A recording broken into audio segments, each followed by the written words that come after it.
Les salles de vente n'ont probablement jamais aussi bien fonctionné que durant la période de l'occupation. C'est un pillage qui va prendre une forme légale, qui va être déguisé. Il y avait beaucoup de nazis dans la salle. Certains des tableaux, par exemple, ont abouti chez Göring.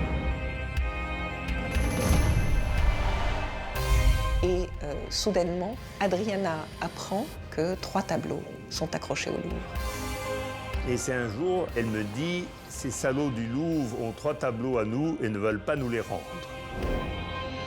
Là, on est dans une bataille. Et on ne fait pas le poids à côté du Louvre.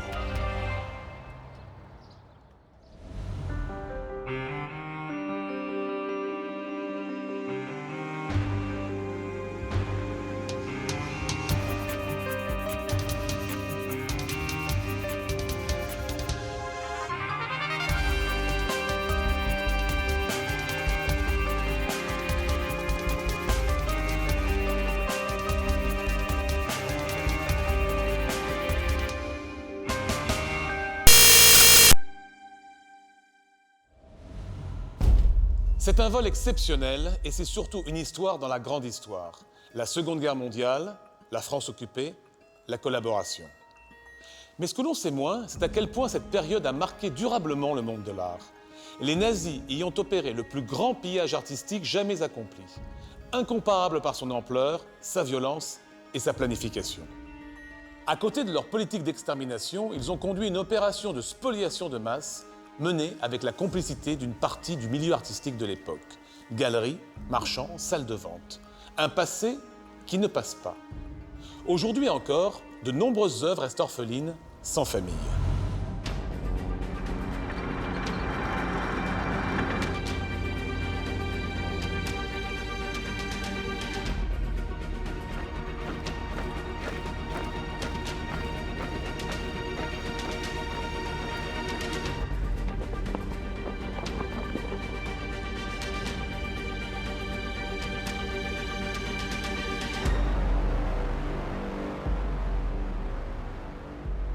Hitler a la volonté de mettre en exergue la vie culturelle.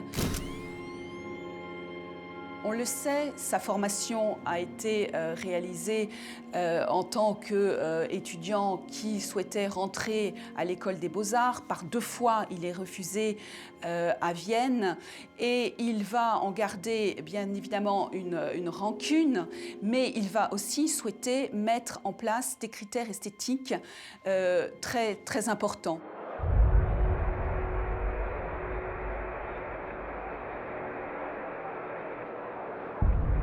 Il avait le dessein d'obtenir un des plus grands musées en Europe à Linz, en Autriche, et il souhaitait rassembler les plus grands chefs-d'œuvre de l'art européen à Linz.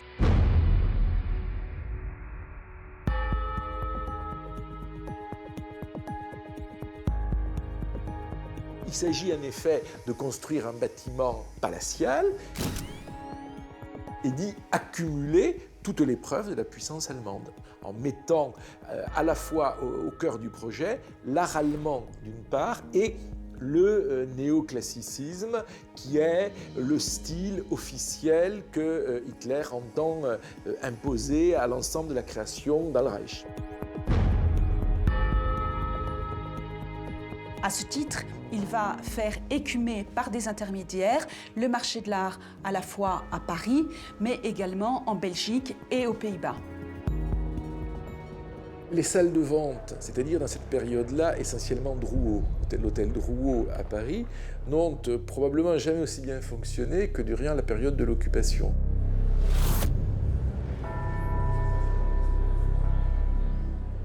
Un afflux de marchandises va être déversé rue Drouot parce que les familles juives sont obligées de se délester des œuvres qu'elles ont en leur possession. C'est le cas de ventes que l'on considère comme forcées, c'est-à-dire de personnes privées qui ne souhaitaient pas se dessaisir de telle ou telle œuvre de leur collection, mais c'est un cas facilement envisageable, ont eu besoin de manière très soudaine d'argent pour, par exemple, essayer de s'enfuir.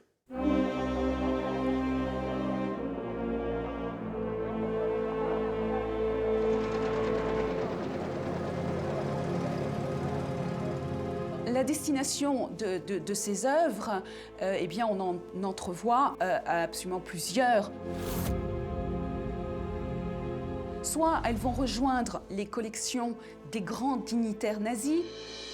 On sait très bien que Göring était un grand féru d'art et qu'à ce titre, il a, dans sa maison de campagne à Caring Hall, organisé une des plus grandes collections d'œuvres d'art.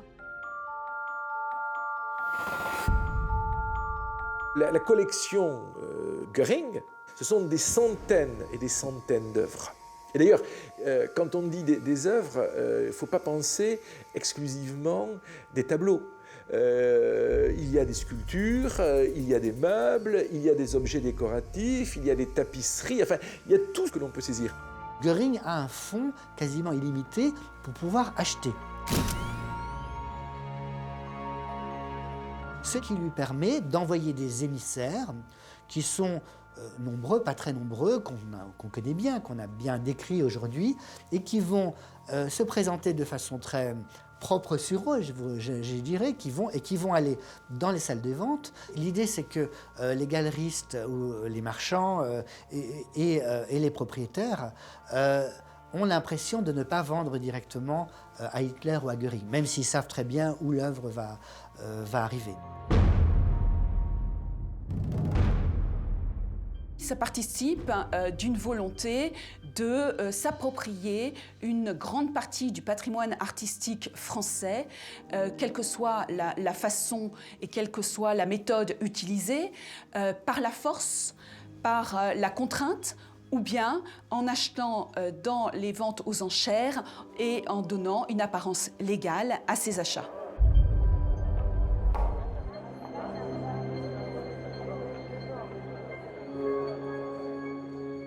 Les premiers visés étaient généralement soit des marchands, soit des collectionneurs qui étaient extrêmement célèbres.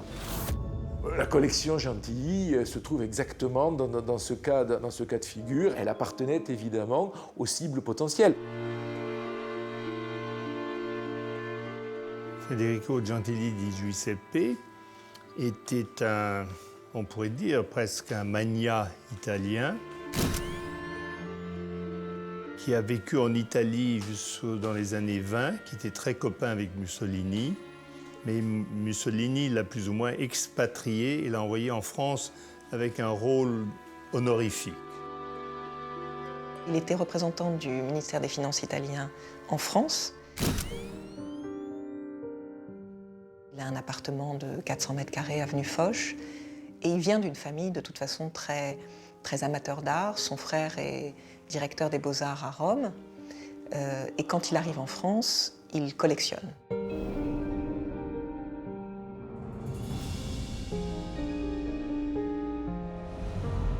Les marchands d'art disaient en rigolant, on me l'a rapporté, que chaque matin, Gentilly partait acheter un tableau et tous les marchands étaient prêts à l'accueillir et chaque jour, il achetait un tableau. Alors, on peut dire que c'était un acheteur compulsif, en quelque sorte. Tout ça représente un ensemble de plusieurs centaines de tableaux, dessins et gravures. Et parmi les tableaux de maîtres anciens, essentiellement italiens entre 16e et 18e, il y a des choses très importantes. Et donc c'est une collection qui est assez connue. La collection de Gentilly était d'une richesse incroyable, avec quelques pièces vraiment exceptionnelles, comme certaines peintures françaises des XVIIe et XVIIIe siècles. On trouve aussi des aquarelles, des sculptures, des gravures, des miniatures, des dessins anciens signés de Boucher, Greuze ou Fragonard.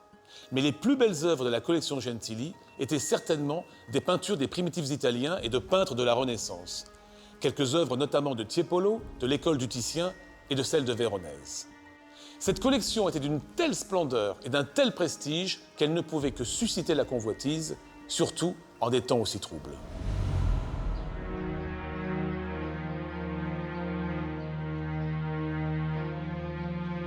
Mon grand-père décède en avril 40, j'avais 3 ans. À ce moment-là, il a 2 enfants, Marcello et Adriana. Et c'est le moment où les Allemands gagnent du terrain et tant Adriana que Marcello sont tout à fait informés du risque en tant que juifs qu'ils courent à rester à Paris.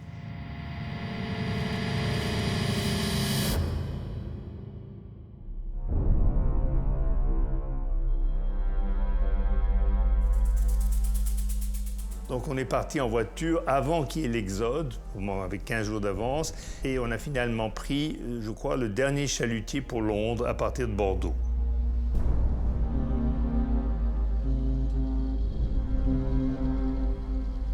Federico est mort en avril et eux partent fin avril, début mai. Donc ils n'ont eu absolument aucun moyen de régler la succession de leur père.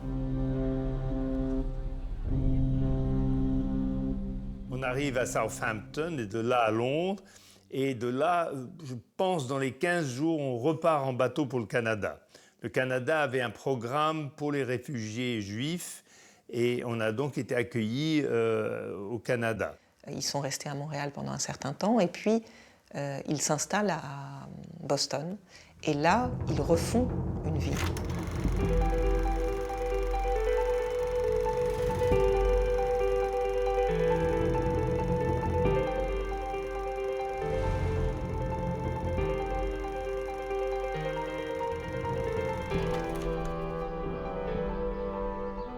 Pendant leur absence, le notaire en charge de la succession, Maître Revel, décide de faire nommer un administrateur provisoire qui va pouvoir gérer à la place des enfants la succession de leur père.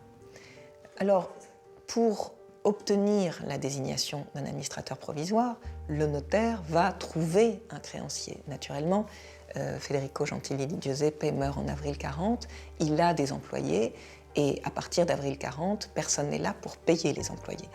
Et là, Maître Revel va trouver un créancier, un des employés de Federico, qui demande à être payé. Mais encore une fois, la succession est largement bénéficiaire. C'est une succession qui est évaluée à environ 40 millions de francs. Et le créancier demande le règlement d'une créance d'environ 80 000 francs.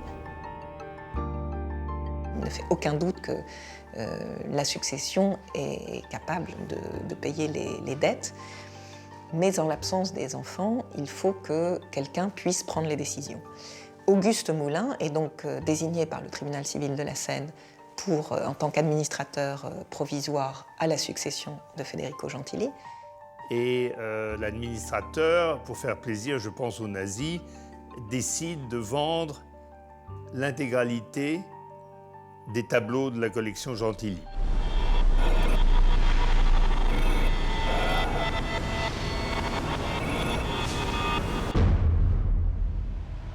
On est vraiment dans une vente d'apparence légale. Il y a la publication d'un catalogue. Toutes les conditions sont réunies pour appeler les marchands à venir assister à cette vente aux enchères. Il y avait beaucoup de nazis dans la salle et beaucoup de tableaux ont été achetés par des prête-noms, pas par les nazis eux-mêmes qui ne voulaient pas encore se montrer.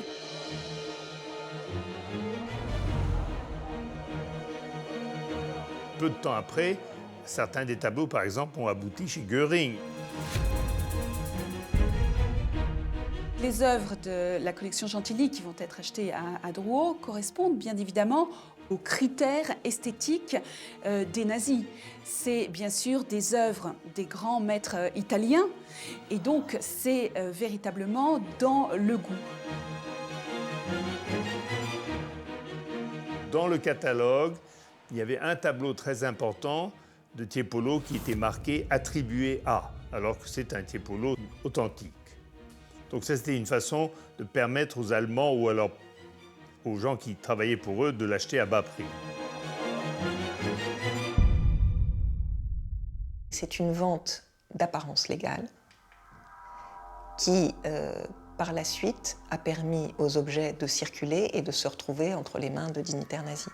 C'est un pillage qui va prendre une forme légale, qui va être déguisé. Vous savez que les nazis auront toujours la volonté très marquée de donner une apparence légale aux choses, même si l'on est dans une situation de pillage ou bien encore une situation de spoliation.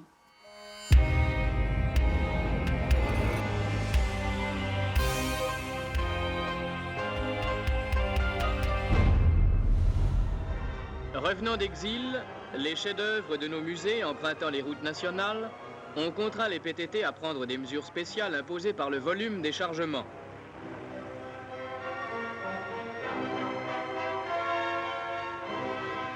Il s'agit là du retour au bercail, c'est-à-dire au Louvre, de certaines toiles mises à l'abri en province pendant la guerre.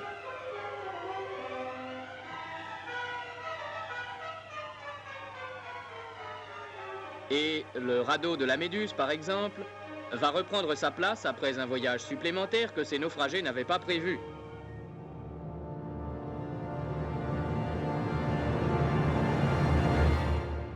Ma mère revient en France en 45-46, elle a donc 42-43 ans, et la réaction de ses amis, c'est de lui dire « tu as beaucoup de chance d'être vivante, surtout ne t'occupe pas des objets d'art ou des choses comme ça qui sont des objets de la vie courante. Tu as la chance, tu es vivante, estime-toi contente de cela. » Le temps de deuil est primordial, il est tout à fait important. On s'occupe tout d'abord de chercher les siens, on s'occupe de compter les morts, de faire le deuil avant de s'occuper des œuvres d'art.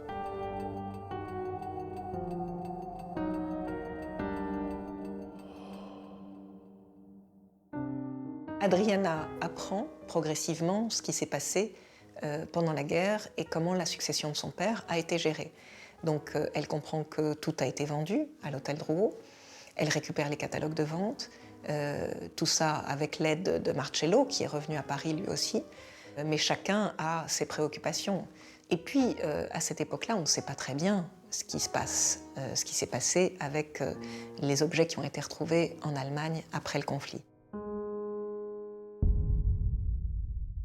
À la Libération, sur les quelques 100 000 œuvres pillées en France, près de 60 000 sont récupérées en Allemagne et remises aux autorités françaises. Environ 45 000 seront restituées à leurs propriétaires avant 1950. Si toutes ces œuvres ont pu retrouver leurs ayants droit, c'est grâce au travail courageux et confidentiel de Rose Valland, une attachée de conservation au musée du Jeu de Paume. Le musée est devenu pendant l'occupation la plaque tournante de l'entreprise nazie. Les Allemands y stockent des milliers d'œuvres dérobées à des familles juives. Rose Valland se lance alors dans un inventaire clandestin des œuvres afin de garder une trace des propriétaires et des destinataires. C'est ce travail qui permettra plus tard la restitution d'un très grand nombre d'œuvres. Toutes n'ont pas cette chance, 15 000 restent orphelines. L'administration décide de vendre les moins précieuses, mais environ 2500 d'entre elles sont confiées à la garde des musées français en raison de leur qualité artistique. On les appelle les MNR, qui signifie Musées Nationaux Récupération. C'est le cas des tableaux de la collection Gentilly. L'État détient les œuvres provisoirement, mais il a pour devoir de les restituer à leurs propriétaires s'ils se manifestent et s'ils apportent les preuves du bien fondé de leur démarche. De 1950 à 1954, ces MNR sont exposés au public au Musée national du château de Compiègne. Les propriétaires ou leurs descendants sont invités à se manifester. Puis, les tableaux sans famille prennent le chemin des musées français, en province comme à Paris.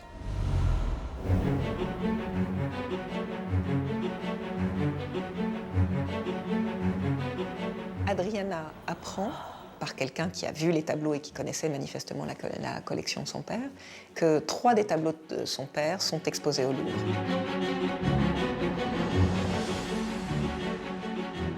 Le Tiepolo, le Moretta da Brescia et le Strozzi.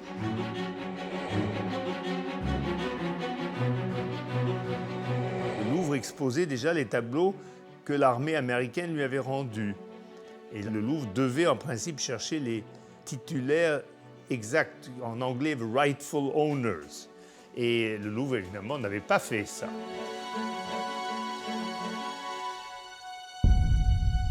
Quand elle apprend que ces 3 tableaux sont exposés au Louvre, immédiatement, elle fait une réclamation. Mais on est déjà en 1950. Le Louvre regarde dans quelles conditions les œuvres ont été vendues, considère que cette vente est parfaitement légale et qu'il n'y a donc aucune raison de restituer les œuvres à Adriana. Et c'est un jour, elle me dit, ces salauds du Louvre ont 3 tableaux à nous et ne veulent pas nous les rendre.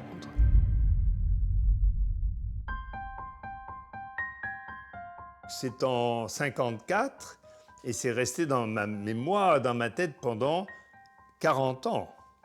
Le mot salaud dans la bouche de ma mère, c'était très inhabituel, voilà. Pour elle, manifestement, ce qui est important, c'est d'avoir un souvenir de son père. Elle est partie alors qu'il venait de mourir, elle revient et ne trouve plus rien des souvenirs de son père, et soudainement, elle se rend compte que 3 tableaux sont accrochés au Louvre. Donc elle va tout faire pour essayer de récupérer ces tableaux. Les échanges vont durer pendant 15 ans, et Adriana, à un moment, se rend compte qu'elle aura beaucoup de mal à obtenir la restitution de ses œuvres, et elle a l'idée de proposer au Louvre de se faire prêter au moins l'une des œuvres jusqu'à son décès. Rose Valland va appuyer la demande de la petite fille, qui est totalement iconoclaste quand vous connaissez le monde de la conservation. Elle va l'écrire à sa direction en expliquant que ça permettrait de résoudre un contentieux, que ça permettrait de résoudre un cas qui pourrait faire école. J'ai l'honneur de vous adresser le compte-rendu de la visite à mon bureau de Madame Kramer-Bach, venue au nom de la famille Salem, Gentili di Giuseppe, réclamer les 3 tableaux récupérés en Allemagne. Ne pouvant obtenir la remise de ces tableaux, l'avocate fit alors valoir le côté sentimental de l'affaire, demandant à ce que l'une de ces toiles soit prêtée à monsieur et madame Salem leur vie durant. Je me suis engagée à vous transmettre cette requête pour le tableau de Tiepolo, Alexandre chez Appel, le moins important des 3. Quand on connaît Rose Valland, qui a passé sa vie, et qui a risqué sa vie, il faut bien le dire, pour ses œuvres, moi j'imagine bien que si Rose Valland transgresse à ce point l'habitus d'un conservateur pour proposer une pièce d'une collection déposée chez un particulier, c'est qu'elle sait qu'il y a un doute raisonnable sur l'acquisition de cette œuvre. Rose Valland doute, mais son administration refuse de la suivre. Pourquoi ? Je pense de peur de créer un précédent, évidemment. J'ai l'honneur de vous faire connaître que j'ai averti Madame Kramer-Bach de l'impossibilité de prêter à la famille Salem un des 3 tableaux attribués au Louvre le 21 décembre 1949. Cette demande paraît bien loin des précédentes exigences, et je crois vraiment qu'il y aurait intérêt pour le Louvre à mettre un terme à ces réclamations sans cesse renouvelées. Le prêt d'une œuvre aurait signifié être une forme de reconnaissance de cette propriété. Or, visiblement, comme le débat avait lieu à l'époque sur le fait de dire c'est une spoliation ou ça n'est pas une spoliation, il ne voulait pas modifier l'état du droit en prenant une décision ou un affichage qui aurait été effectivement clairement la démonstration que cette œuvre appartenait à Madame Gentili, ou en tous les cas avait un lien fort avec elle. Il faut dire que dans les années 50, ces dossiers de spoliation artistique et de récupération ont été fermés. Ils ont été fermés très tôt. On a voulu tourner la page de la guerre, et à partir de 1952-1953, il était quasiment impossible de récupérer quoi que ce soit.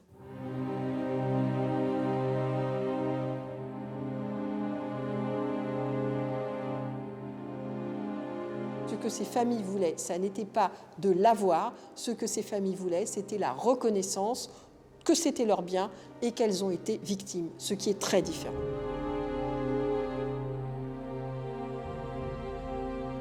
Elle aurait voulu pouvoir accrocher dans son appartement les œuvres de son père. Et même ça, ça lui sera refusé. Et elle mourra sans avoir récupéré les tableaux de son père. Dans les années 1990, la France commence à prendre conscience de sa responsabilité pendant la guerre. En 1995, le président Jacques Chirac reconnaît l'aide apportée par le régime de Vichy à la politique d'Hitler et admet la responsabilité de la France. Le monde de l'art aussi commence à regarder la réalité en face. Il y est contraint, en cette même année 1995, par la publication d'un livre, Le musée disparu d'Hector Feliciano. Ce journaliste portoricain y dévoile l'étendue du pillage accompli par les nazis. Mais surtout, il met en lumière l'inertie, l'hostilité même de l'administration française face aux rares demandes de restitution. Cette enquête agit comme un détonateur auprès de nombreuses familles juives.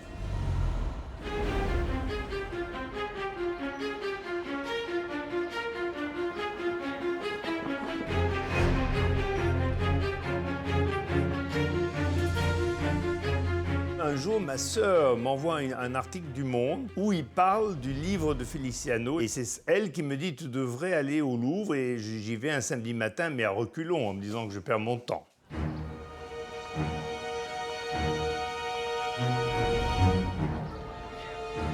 Je vais donc au Louvre dans les tableaux italiens, parce que je savais que la collection de mon grand-père était des tableaux italiens. Et là, c'est la seule fois de ma vie où j'ai failli avoir l'infarctus, parce qu'à côté de la Joconde, à 1,5 mètre de la Joconde, il y avait un des Tiepolo, et c'était marqué « Ancienne collection Gentilly, MNR numéro tant, MNR Musées Nationaux Récupération ». Je vois ce tableau, je vois 2 autres, ceux dont je connaissais l'existence, et je vois 5 autres tableaux. Il était évidemment surexcité et complètement ébloui par ce qu'il venait de voir. Et c'est à ce moment-là que les 5 tableaux sont repérés comme MNR et avec une provenance Gentilly.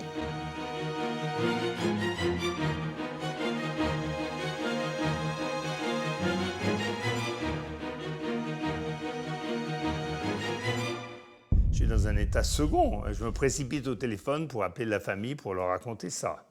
Et c'est là qu'on décide de faire quelque chose.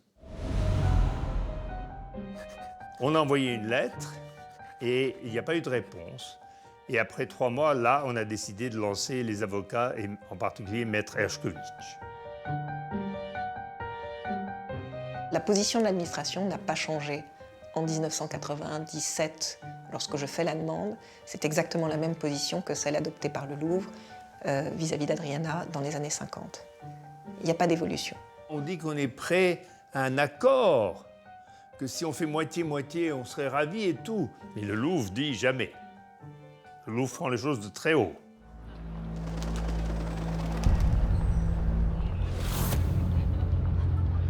La vente légale, pour le Louvre, pour l'administration, met obstacle à la restitution. Et on est dans une zone où on ne se comprend plus. Si ce sont des MNR, ils n'appartiennent pas au Louvre.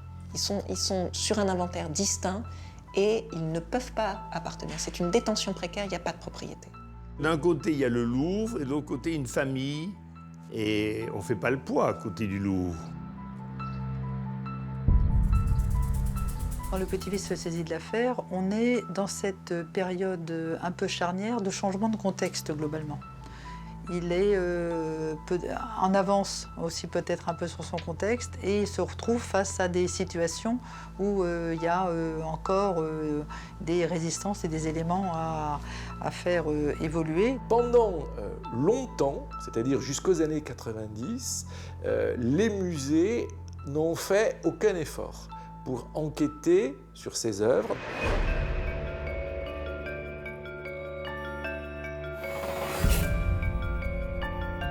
Je pense que dès 1950, il a une ambiguïté sur ce que doivent devenir les MNR. On dit qu'ils ont vocation à être rendus. La réalité, là, avec la position propriété de l'État, montre bien qu'on a déjà préempté ces pièces artistiques avec l'idée de les faire rentrer, sans le dire, dans les collections.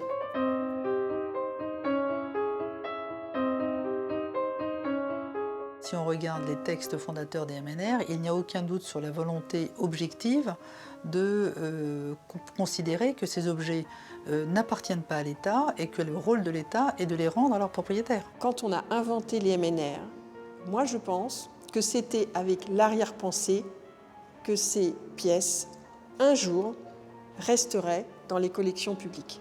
Et d'ailleurs, j'ai trouvé trace dans les archives de plusieurs projets de loi où on envisageait qu'au bout d'un certain temps, automatiquement, les MNR rentreraient dans les collections nationales. C'est un déni, si vous voulez. Je pense que parler d'une spoliation serait un terme inapproprié, historiquement, mais en revanche, évidemment, il y a eu pendant 50 ans un déni vis-à-vis de ces familles qui ont été victimes et dont on n'a pas voulu parler et dont on a extrêmement peu parlé. Et donc, pour moi, ce silence vient peut-être aussi d'une forme d'antisémitisme qu'on pensait disparu dans l'après-guerre et qui, malgré la construction européenne et malgré l'Europe et malgré toute notre générosité politique, visiblement n'avait pas entièrement disparu.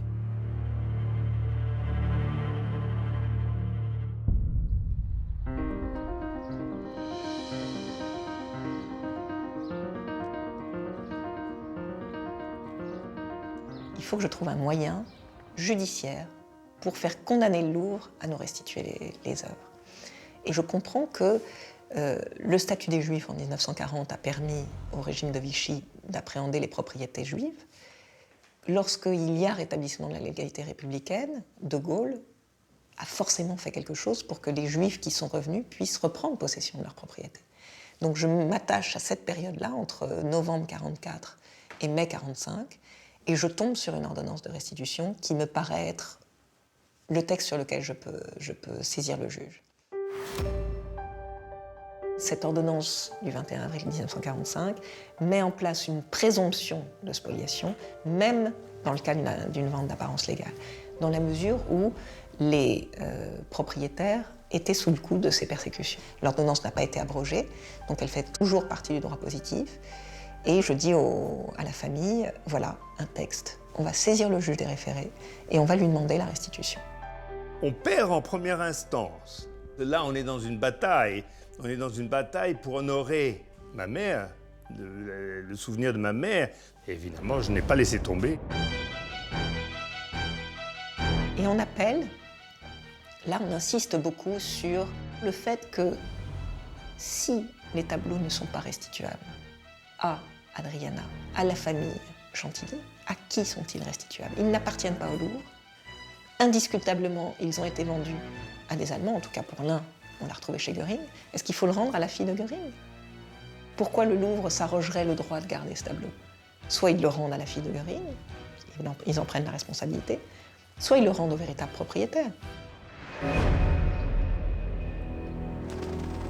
Là, il y a eu les 3 juges ont sursauté comme ça.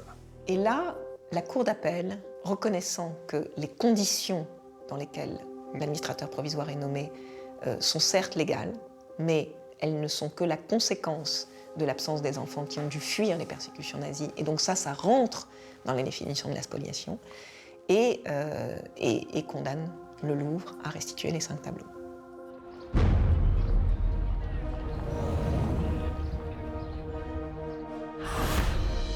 Le succès a été une grande victoire pour moi, bien sûr. Et pour Lionel aussi, pour la famille aussi. Quand tout d'un coup on les a reconnus et on a reconnu la demande de leur mère, je pense que ça a été très important pour eux.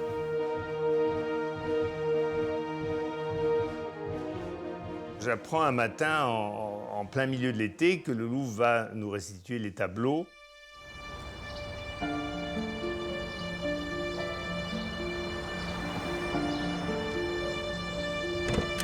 Ils sortent les tableaux de la fourgonnette. Ils les amènent au crédit municipal et nous font ouvrir pour vérifier que ce sont bien les bons tableaux. Là, il y a un conservateur du Louvre, très très mauvaise humeur, qui ne se présente pas et qui ne prononce pas une parole.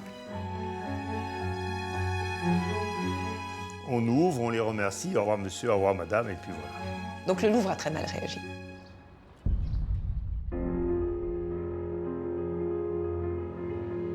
Ma maman est décédée en 1976 et ça, le jugement était en 1999. Donc elle est décédée depuis 23 ans. Je ne sais pas comment elle aurait réagi si elle avait su qu'on avait gagné. Elle m'engueulait beaucoup, ma mère, donc elle m'aurait peut-être engueulé, qui sait, en disant qu'on avait été trop loin, que le pauvre Louvre, etc. Mais enfin, je pense pas.